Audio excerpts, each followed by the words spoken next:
अस्सलाम वालेकुम, आप देख रहे हैं नाउ, मैं हूं अली सरवर। आज सुप्रीम कोर्ट और ख़ास तौर पर चीफ जस्टिस के हक़ में रैलियाँ निकाली गई हैं। इमरान खान ने उन रैलियों से ख़िताब भी किया और उन्होंने कहा कि 14 मई तक जलसे करने का भी उन्होंने ऐलान किया कि अगले हफ्ते से जलसे वो शुरू करेंगे और 14 मई तक मुतवातिर जलसे वो करेंगे। और उन्होंने ये भी कहा कि 14 मई को इलेक्शन ना हुए तो फिर वो सड़कों पर होंगे। ये बहुत अहम डेवलपमेंट है, क्या होने जा रहा है। और दूसरी तरफ अभी तक जो बिलावल भुट्टो ज़रदारी साहब गए थे भारत, वापस आ गए हैं आज। अब चीनी वज़ीर ख़ारजा से उनकी बहुत अहम मुलाकात भी हुई, लेकिन आज भी दुनिया भर के ज़रा अबलाग में से सुर्खियों में बिलावल भुट्टो ज़रदारी साहब का दौरा भारत था। ख़ास तौर पर भारतीय वज़ीर ख़ारजा जो हैं जयशंकर, उन्होंने जो कुछ कहा उस पर हम आज ज़रूर प्रोग्राम में सबसे पहले बात करेंगे। उन्होंने कहा कि पाकिस्तान दहशतगर्दी का माविन है, कश्मीर अटूट अंग होने का भी राग उन्होंने अलापा आज भी, इस पर भी हम बात करेंगे। और पाकिस्तान ने तारीख़ में पहली मरतबा हज कोटा सऊदीया को वापस कर दिया। सऊदी अरेबिया को क्या हुआ, क्यों वापस किया गया है? 8,000 का ये कोटा था और आज़मीन हज को जाना था, लेकिन क्यों नहीं जा सके, ये बड़ी अहम खबर है। इस पर भी हम बात करेंगे। मेरे साथ मौजूद हैं नवेद ज़ुबैर साहब, दानिशवर सीनियर तज्ज़ेकार हैं, बहुत शुक्रिया सर आपका। अनीस मंसूरी साहब, मारूफ सहाफ़ी तज्ज़ेकार, सर आपका बहुत शुक्रिया। सबसे पहले मैं चाहता हूँ यहीं से आगाज़ करें, क्योंकि एक पाकिस्तान ने जज्बा खैर सगाली कह लें और एक वही अमन की आशा पाकिस्तान की हमेशा ख्वाहिश रही, लेकिन शायद दुश्मन अब भी कमज़ोरी समझता है इसको। नवाज़ ज़ुबैर साहब, भारत गए और एक अच्छा जस्टर था बिलावल भुट्टो ज़रदारी साहब, लेकिन वहाँ के जो वज़ीर दाखिला हैं जयशंकर, उन्होंने जो कुछ कहा, जिस किस्म की ज़बान इस्तेमाल की, किस तरह देख रहे हैं? ख़ास तौर पर ये कहना कि पाकिस्तान दहशतगर्दी का मामन है, कश्मीर हमारा टूटंग है, और ख़ास तौर पर जो इस तरह के जुमले कहे कि गैर मुल्की ज़र मुबादला के ज़खायर से भी ज़्यादा तेज़ी से पाकिस्तान की साख ख़त्म हो रही है, इस तरह के अल्फाज उन्होंने इस्तेमाल किए हैं। पाकिस्तान का एक बेहतर फ़ैसला था, लेकिन सामने से ये रिस्पॉन्स आया है।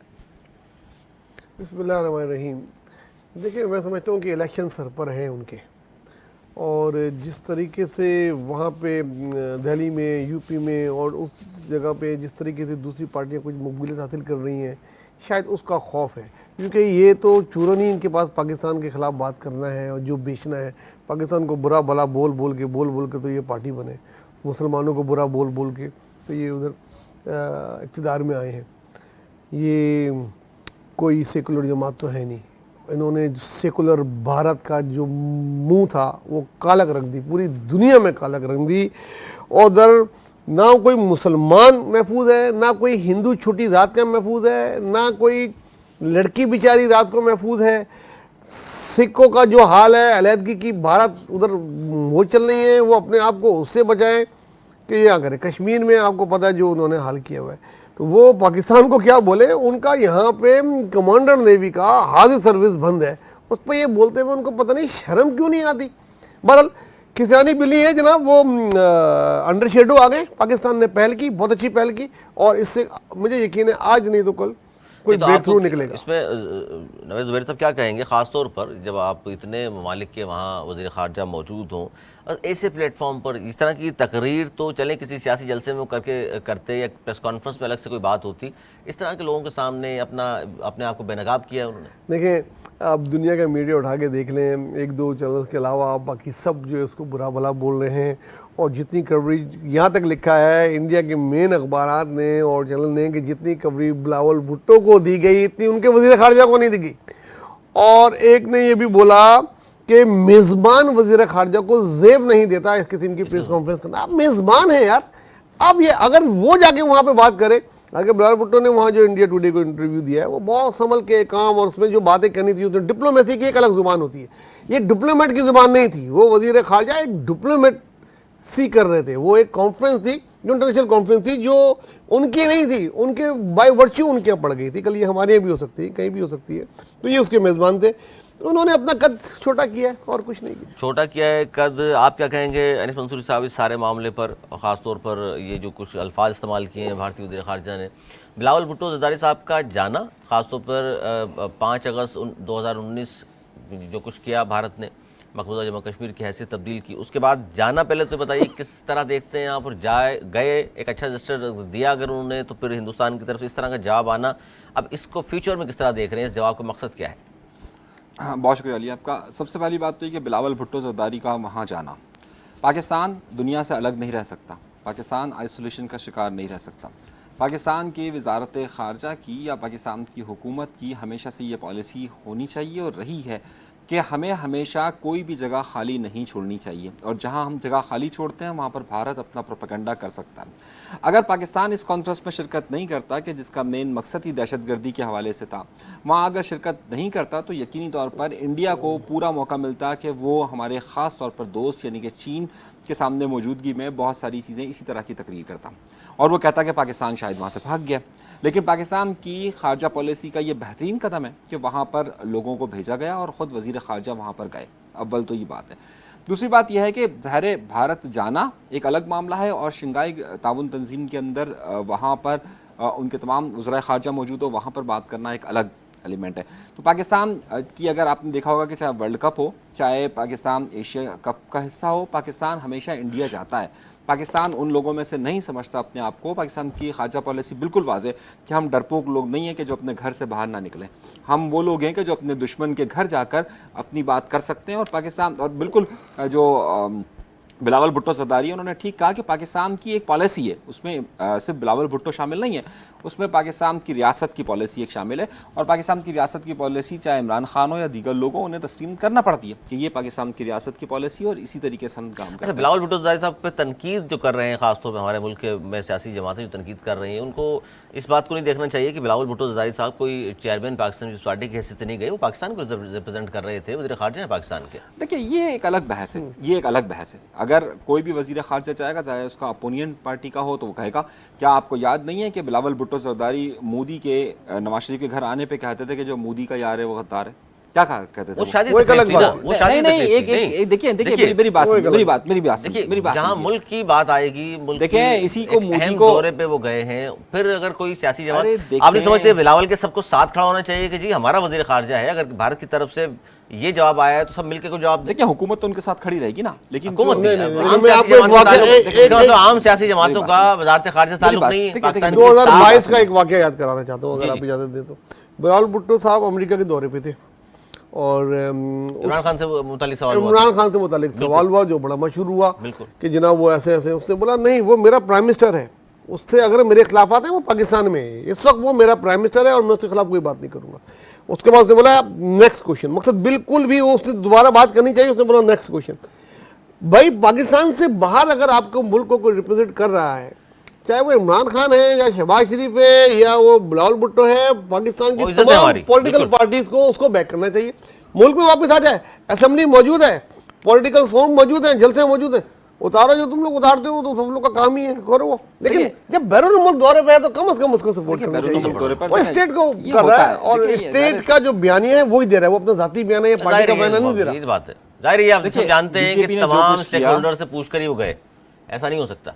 स्टेक होल्डर से मुराद समझ रहे हैं ना आप कि जिनसे पूछना चाहिए और पूछा है। अच्छा किनसे पूछा गया बताइए जाहिर है जो फैसले करते हैं मुल्क के, बताइए मुल्क कौन के जो करता है? फैसले करते नहीं, हैं, आप बताइए कौन मुल्क के जो करता है? फैसले करते मैं तो हैं। कहता ही रहता हूँ, आप बता दीजिए अरे कौन भाई करता मैं है? करता हूँ, आगे चले यार, मुझसे पूछिएगा, ठीक है, बड़ी मेहरबानी आपकी। चलो आगे यार इस बात में अच्छा इन्होंने ताक ताक कर जो पाकिस्तान में निशाने लगाए हैं और अपनी पस्त जहनीत का सबूत दिया कि पाकिस्तान की साख और इसके गैर मुल्की ज़राए मुबादला का ज़खायर जिस तरह कम हो रहे हैं, इस तरह साख भी कम हो रही है। इसका मतलब है कि हिंदुस्तान, जब हम बात करते हैं मईशत की, कि कहीं ना कहीं हमारी मईशत को तबाही बर्बादी करने में और ज़बोहाली का शिकार होने में बहुत बड़ा, इसका मतलब कहीं ना कहीं हाथ है इस मुल्क का। 100% हाथ है। पाकिस्तान के अंदर दहशतगर्दी के जितने वाक़यात हुए हैं उसके पीछे भारत मुलविस है।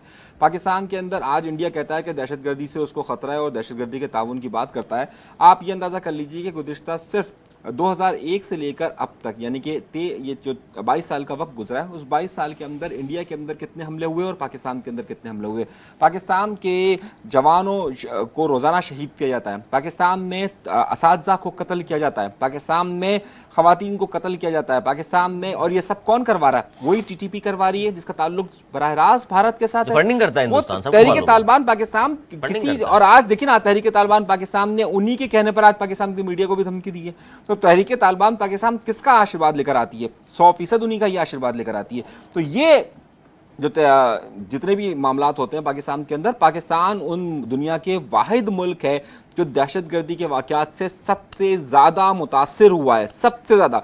सन 2001 से लेकर अब तक आदाद व शुमार देख लीजिए, पाकिस्तान ने 90,000 लाशें उठाई है, किसी और मुल्क ने 90,000 लाशें दहशतगर्दियों की नहीं उठाई है। पाकिस्तान के शहरी, पाकिस्तान के फ़ौजी, पाकिस्तान की ख़वातीन, पाकिस्तान के बच्चे, पाकिस्तान के नौजवान। सर इसमें बिलावल की हम बात कर रहे हैं, भारतीय वज़ीर ख़ारजा के हठधर्मी की भी जिक्र कर रहे हैं, बाकी ममालिक के जो लोग वहाँ मौजूद थे, नवाज़ ज़ुबैरी साहब, तो ये कुर्बानियाँ उनको पाकिस्तान की मालूम नहीं? दहशतगर्दी की जंग में पाकिस्तान ने 80-90 हज़ार कुर्बानियाँ दी हैं, उन्होंने बात नहीं की कि ये हिंदुस्तान का रवैया गलत है। देखें, ये कॉन्फ्रेंस कुछ सियासी नहीं थी, उसकी अलग नोयत थी, उस पर बात हो रही थी। ये तो इसने जाके सियासत शुरू कर दी, और उसको तो पहले ही चेयरमैन का बिलावल भुट्टो साहब का जब उसकी पहली मुलाकात ही 1 to 1 चाइनीज़ वज़ीर ख़ारजा से हुई, और वो बात जब डिस्क्लोज़ हुई कि वो उनके साथ साथ नेक्स्ट डे पाकिस्तान आ रहा है और 4 रोज़ा दौरे पे आ रहा है, ये बात अगले दिन अखबार में लिखी गई, तो उनको तो वहीं मिर्चें लग गई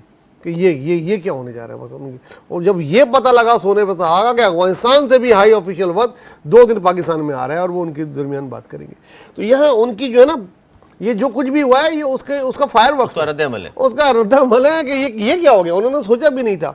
जहाँ तक भारत का ताल्लुक है, नो डाउट अबाउट इट कि पाकिस्तान में हर होने वाले बड़े हादसे के पीछे भारत है, और ये यकीन माने पाकिस्तान का ही दिल जुगरा है जिसने दहशतगर्दी के खिलाफ जंग में जितना फाइनेंशियल नुकसान उठाया, अमेरिका ने उसका पीनट भी नहीं दिया। आज भी पता नहीं कितने 100 बिलियन अमेरिका ने देने हैं पाकिस्तानी फौज को दहशतगर्दी की जंग में जो हमने दिए। जो हमारे लोग शहीद हुए वो अलग हैं, उनके खानदानों की चीज़ें अलग हैं, जो हमको फिजिकली उधर मकान तबाह हुए पूरे शहर ऑपरेशन में, वो अलग है, और उसके पीछे से वो टीटीपी है। और बलोच वहाँ पे ना सिर्फ उनके ट्रेनिंग कैंप हैं, बलोचों को जिस तरह सपोर्ट इंडिया कर रहा है, ये भी किसी से की बात नहीं है कि उनके अंदर, यही मैं बात कर रहा हूँ, जरासीम डाल ही वही रहे हैं कि पाकिस्तान दहशतगर्दी के शवाहिद सबूत आलमी मीडिया के सामने बारहा रख चुका, और अफगानिस्तान के रास्ते जिस तरह रॉक एजेंट यहाँ आते हैं, जिस तरह बात की अनीस मंसूरी साहब ने कि टीटीपी के हवाले से उनको फंडिंग भी होती है, ये पाकिस्तान क्या बेहतर तौर पर आलमी सतह पर मुकदमा नहीं लड़ सका अपने मुल्क का, इसलिए लोग उनके साथ नहीं है, आवाज़ नहीं उठाते, या कुछ और वजह है कि पाकिस्तान इस्लामी मुल्क है? नहीं, देखिए इस्लामी मुल्क की बात ही नहीं। पाकिस्तान को खारजा की सतह पे जो इमरान खान के 4 साल दौर में जितना नुकसान हुआ है, इतना कभी भी नहीं हुआ, बहुत आगे कभी भी नहीं था पाकिस्तान, सिवाय वो थोड़े अरसे भुट्टो साहब के दौर में या मुशर्रफ के टाइम में जो पाकिस्तान बड़ा एक्टिव हुआ, बाकी कभी नहीं था। लेकिन जितना नुकसान इसने इमरान खान के दौर में हुआ है, कश्मीर को आपने स्लीपिंग सेल में डाल दिया, आपने सी पैक आपने कैप कर दिया, और आपके जो सऊदी से ताल्लुकात थे वो आपको पता लग गए, आपने अमेरिका से ताल्लुकात बज़ाहिर ये थे, कर उनकी ईमा पर रहते, वो भी एक्सपोज हो गया, IMF को जहाँ तक लाके दे दिया। तो ये पाकिस्तान के अंदर से ही साजिशें हो रही थी, इसमें हमने अपना केस सही जगह हम प्लेज ही नहीं कर पाए। इतना बड़ा आपके पास प्रमोशन यहाँ मौजूद है, उसको अगर आप जाके बोले, आप उसको सहूलतें दे रहे हैं, वहाँ से लाके मिला रहे हैं, कर रहे हैं। हमारा अगर कोई होता तो वो देखे पूरी दुनिया में काम कर रहे होते। श्रीलंकन टीम पे यहाँ हमला कर दिया, उसके दाने वहाँ से मिल गए, सब चीज़ें हो गई, खामोश है। आलमी सतह पर बेहतर मुकदमा नहीं लड़ सके, आप भी ये समझते हैं अब, लेकिन उम्मीद है कि शायद सबूत शवाहिद मौजूद होने के बावजूद भी शायद इतने अच्छे अंदाज से, मौसर अंदाज से हम पेश नहीं कर सके। जानबूझकर आलमी मीडिया पेश होने के बावजूद भी हम अब दुनिया इस तरफ देखना नहीं चाहती, आंखें बंद की हुई हैं। देखिए, पाकिस्तान ने हर जगह पर अपना मुकदमा दुरुस्त लड़ने की कोशिश की है, मगर पाकिस्तान की मजबूरियाँ गुज़िश्ता इतने सालों में ये दरपेश आई है कि पाकिस्तान की जो खत्ते की सूरत हाल है और पाकिस्तान की जो बैनुल-अक़वामी सूरत हाल है, उसमें इस कदर पाकिस्तान फंसा रहा, इस कदर मुश्किलात का शिकार रहा कि पाकिस्तान को हमेशा से बड़ी ताकतों ने अपनी नाकामियों का मलबा पाकिस्तान के सर डाला। बड़ी ताकतें जब कभी भी नाकाम होती रही, वो मलबा पाकिस्तान पर डालती रही। लेकिन अगर बड़ी ताकतें, जिस तरीके से मुझे बहुत अच्छी तरीके से याद है कि यूसुफ रज़ा गिलानी ने एक बार ये जिक्र किया था कि जब उसामा बिन लादेन का वाक़या हुआ था, तो एक अमरीकी हाई ऑफिशियल ने कहा था कि उधर वहाँ पर इंटरव्यू में उनसे पूछा गया था कि क्या ये आपकी जो है वो इंटेलिजेंस की नाकामी तो नहीं है? तो यूसुफ रज़ा गिलानी ने बड़ा अच्छा जवाब दिया था। उन्होंने कहा था कि जनाब, अगर यही नाकामी है तो अमरीका के यहाँ 9/11 क्यों हो गया था? या हमारी पाकिस्तान की खारजा पॉलिसी हमेशा से ये कोशिश करती रही कि वो बेहतर से बेहतर अपनी बात कर सके। लेकिन अगर आप सिर्फ वक्त देखिए, और वो वक्त आप देखिए 1970 से लेकर जो वक्त गुजरा, बल्कि पाकिस्तान के क़याम से लेकर अब तक एक सर्द जंग का वक्त गुजरा कि जिसमें पाकिस्तान को शदीद मुश्किलात हुई। अफ़गानिस्तान हमेशा वोलेटाइल रहा, हमारे पास जो ईरान की सूरत हाल है हमेशा वोलेटाइल रही, हमेशा उस तरीके की सूरत हाल रही। हमारे पास यहाँ पर चीन के अमेरिका के साथ ताल्लुकात हमेशा किस नहज पर है। तो दर हकीकत पाकिस्तान ने तो अपना मुकदमा, कोई भी मुल्क नहीं चाहता कि उसका मुकदमा दुरुस्त ना लड़ा जाए। ये एक अलग बात है कि हालात और वाक़यात पाकिस्तान के लिए हमेशा से ज़्यादा साजगार नहीं रहे, साजगार नहीं रहे। और मुल्क की सियासत का जो इस वक्त हाल है जी, उसमें सबसे ज़्यादा आज इमरान खान साहब बाहर थे और उन्होंने ये कहा कि 14 मई तक मैं जलसे करूंगा, 14 मई को इलेक्शन नहीं हुआ तो फिर वो सड़कों पे भी आएंगे। बड़ा अहम ऐलान उन्होंने कर दिया है। क्या कहेंगे नवाज़ ज़ुबैर साहब? इमरान खान साहब इज़हार यकजहती के लिए आज बाहर थे, मुख्तलिफ़ शहरों में रैलियाँ निकाली गई चीफ जस्टिस साहब के साथ कि जनाब आइन और कानून की हुक्मरानी होनी चाहिए और हम अदलिया के साथ हैं। और साथ ही उन्होंने ऐलान भी कर दिया कि 14 मई तक अब मुसलसल जलसे होंगे और 14 मई को अगर इलेक्शन नहीं हुए तो फिर वो सड़कों पर होंगे। वो कह रहे हैं और कोई चारा नहीं है, ये लोग तस्लीम नहीं कर रहे, आइन और कानून के तहत जो फैसला आया है सुप्रीम कोर्ट ऑफ पाकिस्तान का उसको तस्लीम किया जाना चाहिए। यार ये इस वक्त जो जजों का बेचारों का हाल हो रहा होगा ना, वो पता नहीं कहाँ से उनको मैसेज बचा सकते तो कहते हो भाई माफ़ कर दें हमको यार, पहले ही हम पे इतना स्टैम्प लगी हुई है तुम्हारे उसकी, तुम मुजाहरे करके और इस बात को पक्का कर रहे हो कि हम तुम्हारे उसके साथ हैं। तो आप साथ नहीं उसके हैं? उसके सुप्रीम कोर्ट के साथ नहीं हैं आप? नहीं इमरान खान की बात कर रहा हूँ मैं। नहीं, सब है, पूरी कौम साथ है। हाँ तो वो आप भी है ना। लेकिन कहने की ये की जरूरत नहीं होती है कि आप मुजाहरा करें जी सुप्रीम कोर्ट कदम बढ़ाओ तुम्हारे साथ है, नहीं ये नहीं होता। जजों का नाम में रखें सिर्फ। जजों का नाम ले लेके वो आगे आएंगे, इस तरह वो कर रहा है। और हालांकि उसको पता होना चाहिए कि फैज़ के चश्मे बंद हो गए हैं, सहूलत का रिटायर हो चुके हैं, ठीक है। फैज़ कहीं से नहीं मिल रहा अब उनको फैज़ के सारे चश्मे, आजकल मौसम ऐसा है ना, वो चश्मे नहीं बह खुश्क-साली के रहे। शिकार हाँ है, तो वो उसको सोचना चाहिए और उसको ये भी सोचना चाहिए पीटीआई के पास एजिटेशन वाले कारकुन नहीं है, ना जेल वाले जाने वाले कारकुन है, ना जेल जाने वाले लीडर हैं। वो ये बातें फिर अपनी बेइज्जती कराएगा, फिर रोड की बात करेगा। पहले वो ऐसी कई डेटे हैं जिसमें उसने ये बतंगड़े मारी, अब वो व्हील चेयर पे आएंगे मुजाहरे में। ओ क्या मजा आया, व्हील चेयर पे आए टेर गति और लोग भाग रहे हो और ये उठ के भाग रहे हो, तो ये सीन हो जाएगा भाई। नहीं कर ईमान भाई, मैं तो समझा रहा हूँ। देखो मैंने जो सीन खींचा है उस पर आप गौर करें, एजिटेशन हो रहा है उसमें जनाब, उन्होंने कोई हवाई फायरिंग हो गई या कुछ हो गई, वो व्हील चेयर से उठ के भागते हुए कैसे लगेंगे? या तो फिल्मी मंजर कशी कर तो दी मैं इसलिए कह रहा हूँ नहीं करो भाई, नहीं करो, टीवी पे बैठ के करो जो कुछ करना है, रोड पे नहीं करो। एक मौसम नहीं है, अभी गर्मी है जरा। जनाब हमारे चीफ जस्टिस, हमारे पाकिस्तान के चीफ जस्टिस, हमारे सुप्रीम कोर्ट के चीफ जस्टिस, आपके भी चीफ जस्टिस, उनके आज इज़्ज़त से इज़हार यकजहती के लिए रैलियाँ निकाली गई। खान साहब ने वहाँ ऐलान कर दिया कि 14 मई तक जलसे और फिर सड़कों पर इंतखाबात ना हुए तो। नहीं, मैं बात शुरू करूँगा नवेद भाई से। अच्छा, नवेद भाई ने कहा कि ये फैज़ के चश्मे से अब शराब नहीं हो सकेंगे। तो मुझे बताइए, कभी भी कोई दरख्त बगैर पानी के तो रहता नहीं है। तो अगर इमरान खड़ा हुआ है तो इस वक्त कौन से चश्मे का पानी वो अपनी जड़ों से ले रहा है, ये तो बता दीजिए। मैंने कहा है जो चश्मे थे वो बंद हो गए। बारिश तो हो रही है, बारिश तो हो रही है, बारिश तो आपको पता है आज भी बारिश हुई है लाहौर में। है तो है, आप पता नहीं कहाँ ले गए मेरी बात को। चश्मों का नाम बताइए ना भाई, अगर वो दरख्त मौजूद है। बता दिया उन्होंने। मैंने कहा आज भी बारिश। अच्छा, ये पानी दे रहे, मेरे पानी। ये बरसात कहाँ की हुई है? चीफ जस्टिस की तरफ से हुई है, शावर वहां से खोला गया है।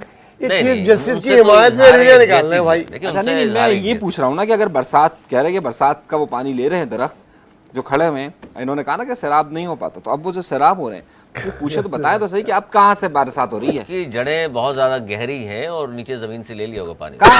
कहाँ से वो आगे खातून जो है वो मुझको पानी लेने दे यार, मुझे दीजिएगा पानी। अच्छा नाज़रीन, बड़ी अहम ये डेवलपमेंट है जिस पर हम बात कर रहे हैं, और खासतौर पर के चीफ जस्टिस के इज़हार यकजहती के लिए पाकिस्तान तहरीक इंसाफ ने मुल्क भर में रैलियाँ भी निकाली। एक रैली से खिताब इमरान खान साहब ने खुद भी किया और उन्होंने यहाँ तक कहा था जिस वक्त ये रैली निकल रही थी कि कोई कहीं भी है अपने शहर में ज़रूर निकले रैली में इज़हार यकजहती के लिए। क्या कहेंगे जनाब, उन्होंने जो ऐलान किया इस पर आ जाएं कि 14 मई तक जलसे और 14 मई को अगर इंतखाबात ना हुए तो फिर मेरे पास कोई रास्ता नहीं है, मैं बहुत वक्त दे चुका, फिर सड़कों पर होगा और सड़क फैसला करेंगी। देखिए, बहुत अहम बात है। कल रात गए एक महफ़िल में एक ज़िक्र हुआ है और उस महफ़िल की बड़ी ख़बर वहाँ से एक निकली है। उस ख़बर के मुताबिक इमरान खान साहब जो है वो जो हमारे पास इत्तलात मौसूल हो रही है, इमरान खान साहब के पास इस वक्त वो ज़राए ही नहीं कि जिसके ज़रिए कोई अवामी ताकत लाई जा सके। और अवामी ताकत या फिर अदलिया की ताकत या फिर दीगर ताकत। अवामी ताकत के लिए भी ज़रा ही चाहिए होते हैं। देखिए बिल्कुल चाहिए होते। इमरान खान की बस की बात नहीं थी कि बकौल हमारी मरियम नवाज साहिबा के और बिलावल भुट्टो सरदारी साहब की कराची में इतना बड़ा जलसा किया था, उसमें क्या ज़राए थे? आज भी मैंने देखा कि आज भी जो जलसा हुआ, आज जो मैंने नुमाइश पे देखा था मंजर के कितने लोग थे और क्या हुआ। इमरान खान नहीं थे ना यहाँ। अरे वो एक अलग बहस है। देखिए इतलात ये मुझे वो मंजर याद आ गया जो मैंने खींचा था। अच्छा, इतलात ये है हमारे पास कि जो इस वक्त आइंदा दिनों के अंदर इमरान खान साहब के लिए आसान वक्त नहीं है, बल्कि मज़ीद कठिन वक्त हो रहा है। तहरीक इंसाफ के एक बहुत बड़े सोर्स की ख़बर आप ये दे सकते हैं, हम अपने तवस्सुत से इसमें ख़बर दे रहे हैं कि इस वक्त तहरीक इंसाफ के जितने भी रहनुमा हैं उनमें से अक्सरियत कुछ और जगहों पर राब्ते में हैं, और वो बाकायदा वो राब्ते इस हद तक बढ़ चुके हैं कि आइंदा दिनों के अंदर किसी भी तरीके का इमरान खान साहब को एक बड़ी सपोर्ट से महरूम हो सकते हैं। मैं आपको बंद लफ्ज़ों में सारी बात बता रहा हूँ। तो ये आइंदा दिनों के अंदर इमरान खान के अंदर काफ़ी चीज़ें होंगी। अदलिया का रुख भी बदलने वाला है, ख़ास तौर पर इस्लामाबाद जो सुप्रीम कोर्ट है उसका नहीं, अलबत्ता जो हाई कोर्ट्स हैं वहाँ से जो फ़ैसले आने वाले हैं वो इमरान खान साहब के हक़ में नहीं आने वाले। जो उनके जो बड़े लीडर्स हैं वो मैंने आपसे बता दिया कि कहाँ राब्ते में हैं आजकल। और तीसरा बड़ा एक अहम नुक्ता ये है कि इस वक्त हुकूमती इत्तेहाद इमरान खान को किसी भी तौर पर रेस्क्यू करने के लिए तैयार नज़र नहीं आ रहा। अच्छा, क्या कहेंगे नवाज़ ज़ुबैर साहब? अब जलसे अगर होंगे इनके और लोग ठीक है बहुत बड़ी तादाद में नहीं आते या कम आते हैं, और सड़कों पर 14 मई को इंतखाबात नहीं हुए तो फिर सड़कों पर भी आएंगे, तो किस तरह इस सारे मंजर को आप देख रहे हैं सियासत को कि फिर होगा क्या? ये सड़कों पर होंगे, इंतखाबात कराने को हुकूमत तैयार नहीं। 14 मई तो बहुत दूर है, 10 मई मेरे ख्याल में तोशाखाना के हवाले से फर्द जुर्म आयद 3 होगी। प्रोग्रामों में 10 मई का जिक्र कर चुका हूँ, शायद पहली मई से जिक्र कर रहा हूँ। 10 मई एक अहम डेट है और एक अहम तारीख भी है और एक अहम दिन है पाकिस्तान की तारीख का। इसमें देखिएगा क्या होता है, ये बहुत कुछ चेंज करेगी। कुछ ज्योतिषियों से पता लगा है, ठीक है ना, मेरे पास कुछ चिड़िया मिड़िया नहीं है। अच्छा ना, मैं रात की महफिलों में जाता हूँ जो मुझे पता लगे, दिन की महफिलों में। दिन की महफिलों में। तो 10 मई से पहले या तो वो जो एक केस जो बाद में आया है सुप्रीम कोर्ट में, एक दिन इलेक्शन की तारीख की जो समाप्त की है 3 रुकनी बेंच ने, उस पर जो टाइम दिया है, या तो उसमें कोई ब्रेक थ्रू हो जाएगा 10 मई तक। अच्छा, तो दोनों पार्टियां एग्री हो जाएंगी उसमें ना कि जो भी डेट है। नहीं तो जो 2 केस है, एक तोशाखाना और एक जिसमें ओन चौधरी ने और कादी साहब ने गवाही दे दी है, वो बिल्कुल ओपन शट केस हो गया, ठीक है ना। मैं टेरन वाला केस की बात नहीं कर रहा, वो भी प्रॉब्लम कर सकता है, लेकिन ये 2 केस ओपन है। तो ये 2 केसेस को दिखा के जो बात सियासत में की जाती है, ये दोनों चीजें हैं। मसले पे भी आप चाह रहे हैं कि सजा हो जाए? मैं नहीं चाह रहा, मैं तो चाह रहा हूँ कि भाई एक दिन पे एग्री हो जाए, एक दिन पे पूरे पाकिस्तान में जनरल इलेक्शन हो जाए और ये मिलकर इलेक्शन में जो जीते उसको वो एक्सेप्ट करे। मैं तो ये ख्वाहिश है, मैं और कोई ख्वाहिश नहीं है। लेकिन जो चांद ग्रहण हुआ है, उस ज्योतिषी ने बोला है, उस चांद ग्रहण का बहुत बड़ा असर जो है वो जाते नजर आ रहा है इमरान खान पे कि आने वाले दिन, आने वाली रातें उसके लिए अच्छे नहीं है। वो जरा एहतियात से काम लें और सदका करें और ज़रा व्हील चेयर का इस्तेमाल कम से कम करें, खासतौर पर रोडों पर। जो मेरा नहीं है, ज्योतिषी साहब ने बताया तो मैंने कहा, वो आपके सामने रख दिया। अनीस मंसूरी साहब, देखिए फिर वही बात है और वही चीज़ें हैं। उन्होंने कहा कि रात की महफिलों में वो जाते नहीं, वो आपका है, और ये दिन दिहाड़े क्या करें यार, हमारे यहाँ जो शादियाँ हैं वो होती रात में। अगर हम किसी गांव देहात में रहते होते तो वहाँ पर दिन के वक्त शादी हो जाती, तो हम दिन के वक्त किसी तकरीब में चले जाते। अब मामला यह है कि शहरी सिंध और देही सिंध का मसला यही है, फर्क है, सही है ना। तो वो हम हमेशा से कहते हुए आए हैं, बिल्कुल है, सही है। तो वो बड़ी अहम बात है। खैर, तो अच्छा, खैर नुक्ता ये है अली के जो ये मामला सारा चल रहा है, सारा सियासी सूरत हाल चल रही है, इसमें इस वक्त तहरीक इंसाफ के जो बड़ी लीडरशिप है, मैं कारकुनान की बात नहीं कर रहा, कारकुनान ज़ाहिर है इस वक्त इमरान खान के सपोर्ट में, लेकिन जो तहरीक इंसाफ की बड़ी लीडरशिप है वो बुरी तरीके से नाला है इस वक्त इमरान खान साहब और इस्टेब्लिशमेंट के ताल्लुकात के हवाले से।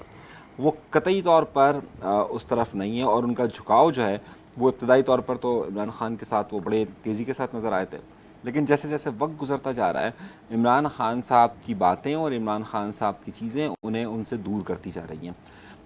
परसों भी एक बड़ी एक अहम डील इमरान खान की कुछ बातचीत का सिलसिला आगे बढ़ने वाला था, 2 दिन पहले सॉरी, लेकिन उसी दिन इमरान खान के बयान ने फिर इस मामले को ख़राब कर दिया और ये मामला ख़तरनाक हद तक आगे बढ़ गया।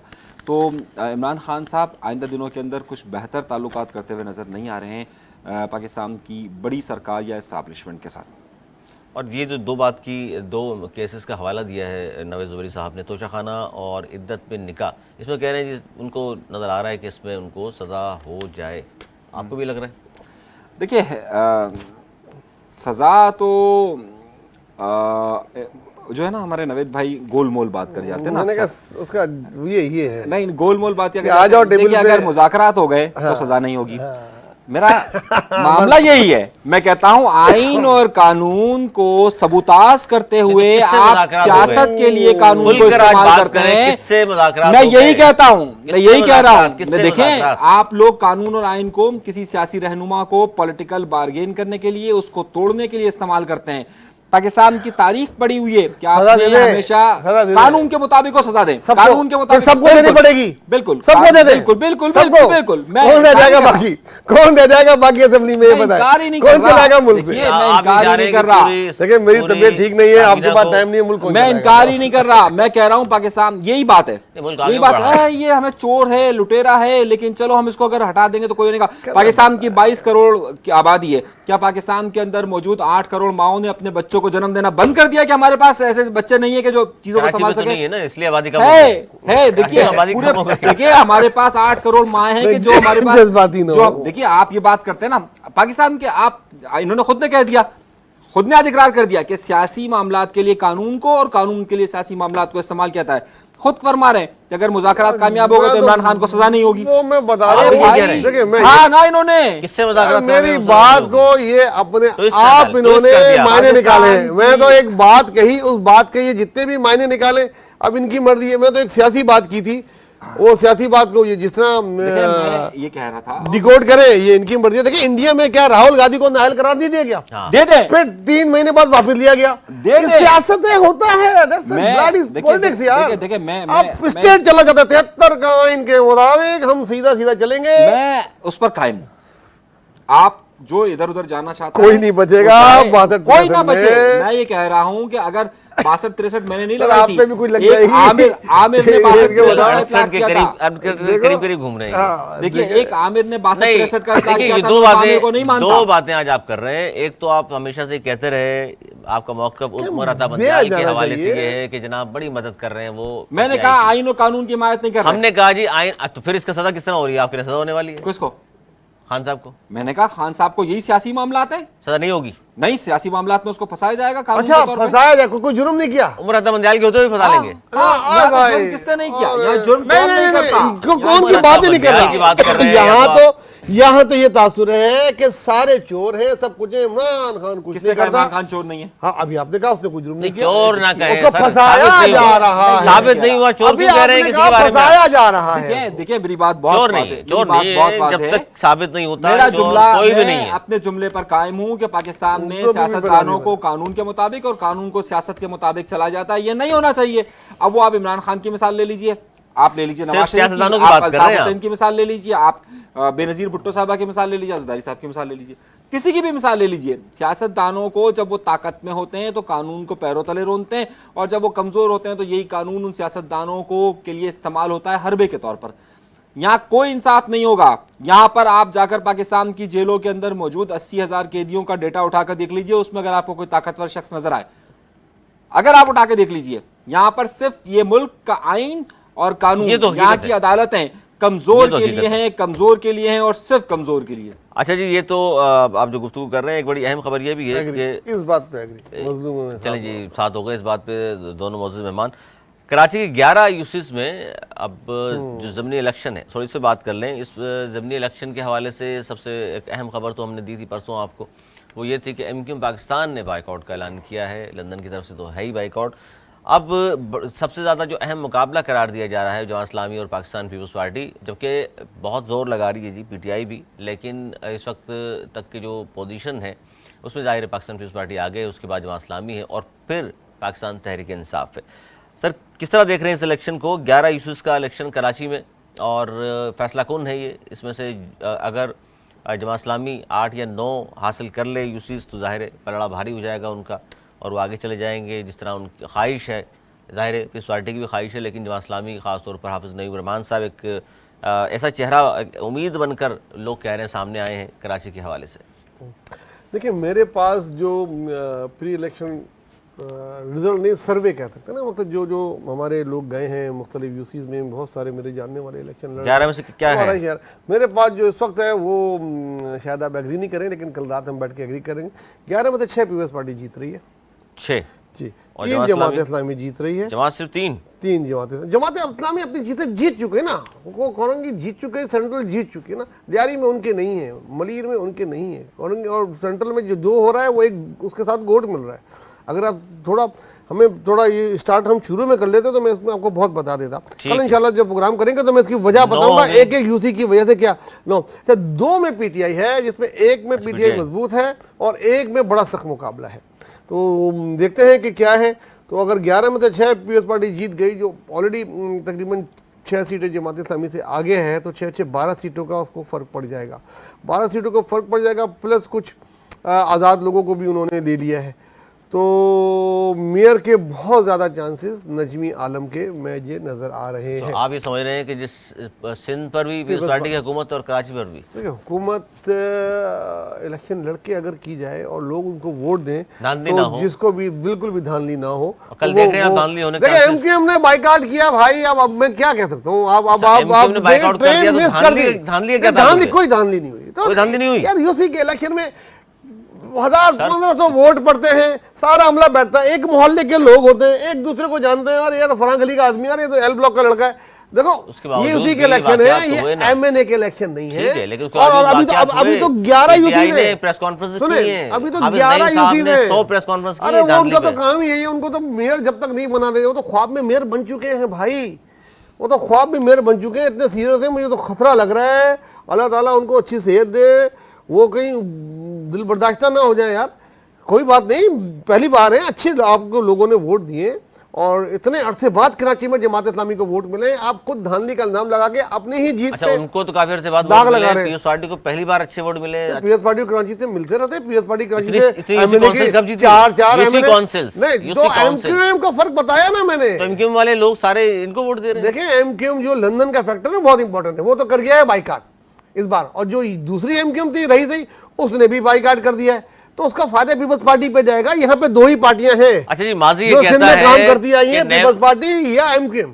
एमक्यूएम ने जब भी बाइकआउट किया है जमात इस्लामी को फायदा हुआ, माजी तो ये बताता है। हाल के बारे में पूछ लेते हैं अनीस मंसूरी साहब से। जनाब, देखिए, पाकिस्तान पीपल्स पार्टी ने जिस खूबसूरती के साथ इस शहर पर कंट्रोल करने के लिए प्री पोल रिगिंग का इंतजाम किया था, जिस तरीके से उन्होंने हल्का बंदियाँ की, जिस तरीके से उन्होंने डिस्ट्रिक्ट की तकसीम की, और अब वो अपने उस ख्वाब की तकमील के लिए हर वो हरबा अपनाना चाहती है कि जिसके ज़रिए वो इस शहर पर काबिज होने की अपनी जो ख्वाहिश है उसको कानूनी और अवामी शक्ल दे सके। दर हकीकत ये एक मंसूबा है कि जनाब वो शहर पर तो ज़ाहिर है सूबाई हुकूमत के मुताबिक कंट्रोल करते रहे, शहर के इख्तियारात पर वो हमेशा से किस तरीके से रहे वो आपके सामने मौजूद है। अब उसी की वजह से अब वो ये चाहते हैं कि जनाब अब हम एक बाकायदा एक माहौल बनाए। उसके लिए उन्होंने डिस्ट्रिक्ट्स की डिवीज़न की, उसके लिए उन्होंने हल्का बंदियों की तकसीम की, और इस हल्का बंदियों की तकसीम के बाद वो इस नतीजे पर पहुंचे और उन्होंने एमक्यूएम को बाइकाट तक की हद तक लेकर गए। सही है। और फिर देखिए, हकायक तो यही है, रुलाएंगे क्या, बस करते हैं। हकायक तो यही। अच्छा, एमक्यूएम को बाइकाट की हद तक पीपल्स पार्टी ले गई। हकायक यही, हकायक पता करें जाके अपने दोस्तों से, आपके दोस्तों से पता करें। आखिरी रात तक मनाते रहे। इवन चेयरमैन मेरी इतला के मुताबिक पीपल्स पार्टी के चेयरमैन बिलावल भुट्टो जरदारी ने बीच में इंटरफेयर किया और कोशिश की कि वो इलेक्शन लड़े, लेकिन वो नहीं माने। अब क्यों नहीं माने ये वजह नहीं है, या आप उनसे कभी बुलाएं यार, उनसे पूछते हैं, कभी बुलाएं। गवर्नर हाउस में भी थे कुछ लोग, बताएं तो बुलाएं, उनसे पूछे कि भाई क्या था। घर से निकाल कर, किसी को घर से निकाल कर, सही है, किसी को घर से बिल्कुल बाहर निकाल कर आप ये कहते हैं कि नहीं जनाब अब मैं आपको मनाने के लिए आ रहा हूँ। वो आपने देखा था ना हॉकी वाला एक बड़ा मशहूर, मैं आपको बार बार 2-3 दिनों से कह रहा हूँ, आप उस पर गौर नहीं कर रहे कि जनाब है खिलाड़ी बहुत अच्छे हैं, दोस्त बहुत अच्छे हैं, लेकिन हॉकी से उनकी टांगें तोड़ दी हैं। टांगें तोड़ने के बाद वो कहते हैं कि जनाब उनका घर पे उनका जाके इलाज भी करवाया, नई टांग भी लगवा दी, आदमी बहुत अच्छा है। तो ये वो बात है कि जनाब आपने एमक्यूएम को बिल्कुल साइडलाइन कर दिया। एहसास है एमक्यूएम को तो एहसास नहीं, एमक्यूएम के वोटर्स को बहुत एहसास है। एमक्यूएम के एहसास की एक अलग बात है, लेकिन एमक्यूएम का वोटर ये समझता है, और ख़ास तौर पर सिंध का जितना भी शहरी इलाके का वोटर है वो समझता है कि रियासत की मुक़्तदरा क़ुव्वतें हों या फिर सियासी जमातें हों, वो हर सूरत में कंट्रोल एमक्यूएम की तरफ नहीं रहना चाहती। चाहे वो एमक्यूएम आप अल्ताफ़ हुसैन साहब की कनेक्ट कर लीजिए या कुछ भी कर लीजिए। तो ज़ाहिर है एक तरफ से अल्ताफ़ हुसैन साहब को भी उनमें से माइनस किया गया, तो मुक़्तदरा क़ुव्वतें ये नहीं चाहती कि जनाब एमक्यूएम किसी तौर पर। अच्छा, ये जो बात की जिस पर मैं आपको थोड़ा सा सर एक मुख्तसर जवाब इनसे भी ले लूँ कि एमक्यूएम ने जब भी बाइकआउट किया है तो उसका फ़ायदा माजी तो गवाह है कि जमात इस्लामी को हो रहा है, लेकिन ज़ुबैर साहब फरमा रहे हैं कि पीपल्स पार्टी को फ़ायदा इस बार हुआ है। 92 का इलेक्शन था, एमक्यूएम ने कौमी असम्बली का बाइकआउट किया था, फ़ायदा पीपल्स पार्टी को हुआ था। हाँ, हमारे उस जगह से एमएनए जीत गए थे जहाँ से कभी उस वक्त जीत सकते थे।